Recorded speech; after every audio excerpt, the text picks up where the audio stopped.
Hello, my little sparkles. Welcome back to Work Rambles with Roslyn.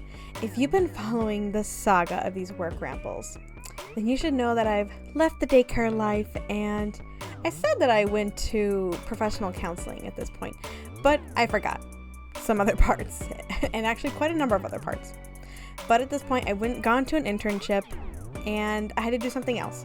I thought I had gone into professional counseling, but actually there's a couple of other jobs I've had before then. So actually, after I left the daycare, the other job I had gotten before then was actually working at a book return factory. Ta-da, ta-da. I completely forgot about that one. And the reason I forgot about that one was because it was very temporary. Very, very temporary. But I do have some notes on it. Now, the first thing is I went to the book factory because it actually worked really well with my internship. With the internship I had for school counseling, I had to get about 600 hours. And it was kind of divided up. I say 600 hours, but I had to get 300 hours in like a couple months. So I think it was like 3 or 4 months for like the first semester, or then another 300 months in another semester. But then I found out I had to get even more after that because I was getting more, like another certificate. And to get that certificate, I needed an extra 100. A lot of details, but either way, I had to get a lot of hours done. And in order to do that, I had to go to the school that I was interning at, which means I could not work.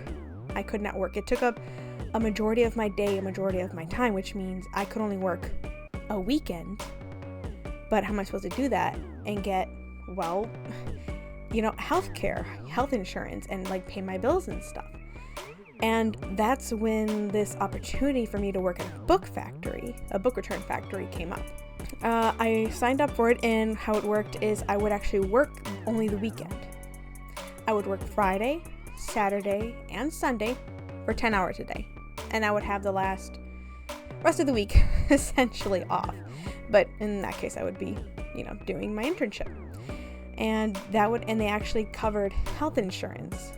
And it was a great opportunity, I thought at the time. And I didn't know much about how it worked, but all I heard was, books. I love books. And yeah, that's how I saw it at the time. And they made the process easy for like signing up and getting the job essentially right away. But I could not stay long. I lasted, I think, if I remember correctly, 5 days. I lasted 5 days at the job. The reason I lasted 5 days is honestly, I didn't find it humane, personally. When I got to the job, the job itself was pretty simple, honestly. You wore a vest, those bright neon vests. You had gloves on. And what you would do is kind of like one of two things. You would stand in this one spot, and you were given a box. You open the box with a box opener. And you would take out the books, scan it, and throw it on a moving conveyor belt. And that's pretty much it. You're on your feet all day for those 10 hours. And that's it. You open a box with a box opener, scan the book, and throw it on a conveyor belt. And you had to make sure the barcode itself was up, so I guess they could get scanned twice. And that's essentially all you were doing. What made it difficult is sometimes some boxes were like a huge big factory order, so they had to be scanned in a certain way. So it sounds easy and simple, but sometimes there were different processes that it had to be done correctly in. So you were either at that station opening individual boxes and making sure the return process was done correctly, or you were at a different conveyor belt. You were standing at the very end of this long conveyor belt, going all the way up. And you were in one of two positions. At the very bottom, actually no, one of a couple positions, but because I was female, you were either at the bottom or midway up. And if you're at the bottom, you were opening up boxes and just throwing books in, or you were like halfway up on the conveyor belt and making sure that the books were facing the correct way, facing neatly, and the barcode facing up, helping make sure that the books were going up on the conveyor belt, because it was going into machine where the machine would scan and return the book. So it was a bit faster, but it needed a lot of people power for that. If you were male, then you were doing a lot more of the heavy lifting, bringing the boxes over, doing actually more of the dangerous work, because sometimes you would have to put your hands in the machine. If you were one of the supervisors, you were actually going around and making sure people were doing things correctly, running around and making sure if there were any issues, and you were there answering the questions that needed answers to. Honestly, I didn't feel like they did too much. So that was all that was really going on. And I will say there were some dangerous parts, because you really had to look both ways. You had to make sure you were listening to sounds, because there were a lot of like machines and tractors going around everywhere. They literally had a sign saying how many days they had gone without injury. They were constantly at 0. And on top of that, every time I came home after those 10-hour shifts, my feet were killing me. They were in so much pain. I didn't know if I would get used to it. And every time I asked someone if the pain ever went away or if it would get better after time, they told me no. It never would. It always comes back. It always stays there. If they had told me there are ways to make it better, or yes, it would, I probably would have stayed longer, but I didn't find it humane. Not to mention, the thing that really had me worried was my plantar fasciitis. I'll explain a little bit of my plantar fasciitis. It's kind of hard. I've had it for a long time. It's gone on and off. And at this point, I've had it for about 2 years. It's not leaving. Plantar fasciitis, anyone feel free to correct me, because even though I've had it for a while, I still don't understand it too much. But it's when you have inflammation in your foot, actually around the base. It's the muscle connected from basically your toe to your heel and up your leg that is inflamed. Normally the pain is at the bottom of the foot. People can experience differently. Normally you have a shot of pain in your foot first thing in the morning. It may feel better throughout the day, but as you continue to walk, and especially if you're just standing, that foot feels an extreme amount of pain. And that's because your foot is inflamed. The muscles in there are inflamed. There could be a lot of tension, but it's just not a good feeling. There are things for it, like a cortisone shot, which I've had before, some stretches, exercises.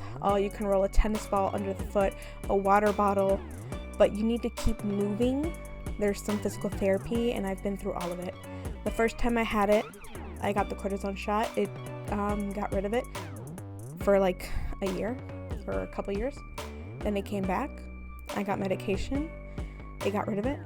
But as of this time of recording, it came back, and it has not left me.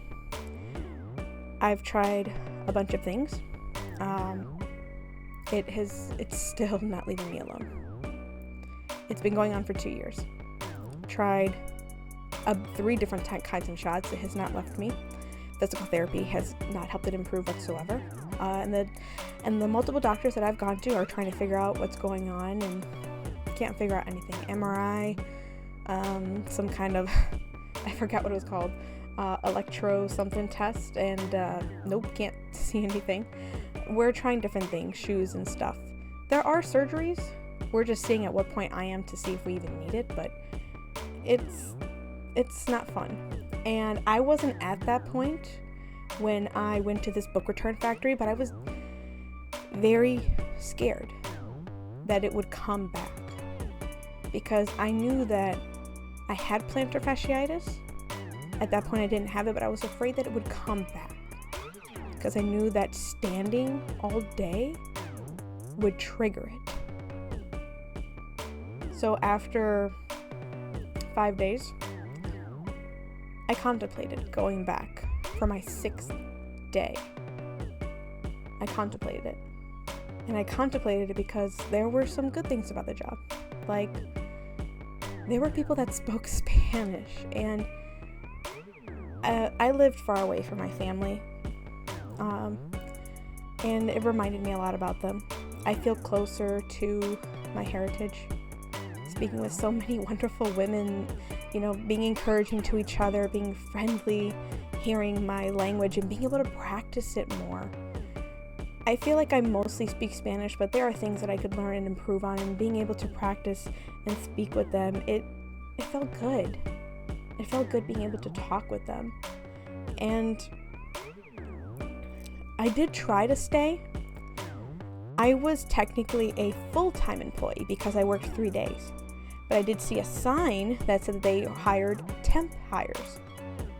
And I asked, hey, can I be a temporary hire instead of a full-time employee? They told me no. I mean, they even had seasonal. I asked if I could, and they just wouldn't do it. They even had people that they hired outside, those, I think they were actually called like the temp hires or something. People outside the agency, like they hire outside people to work the facility. They had a lot of those people because they could not find people to actually take this job. Doesn't that say a lot about this type of job, about this type of work?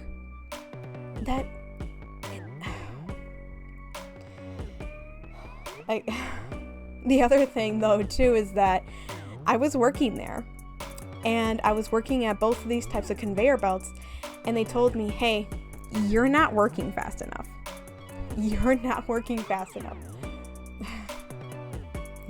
Even my model's eyes are twitching, like, I'm not working fast enough, and you want to complain about my work? You can't even get people to work here.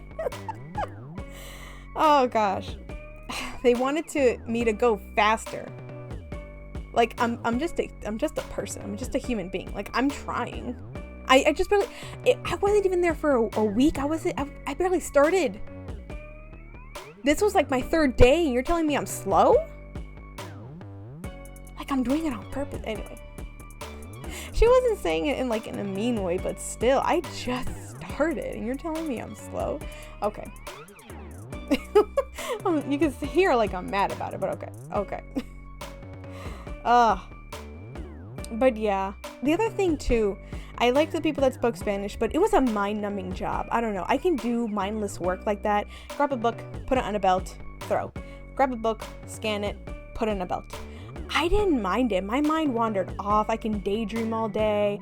I think about stuff that I can do.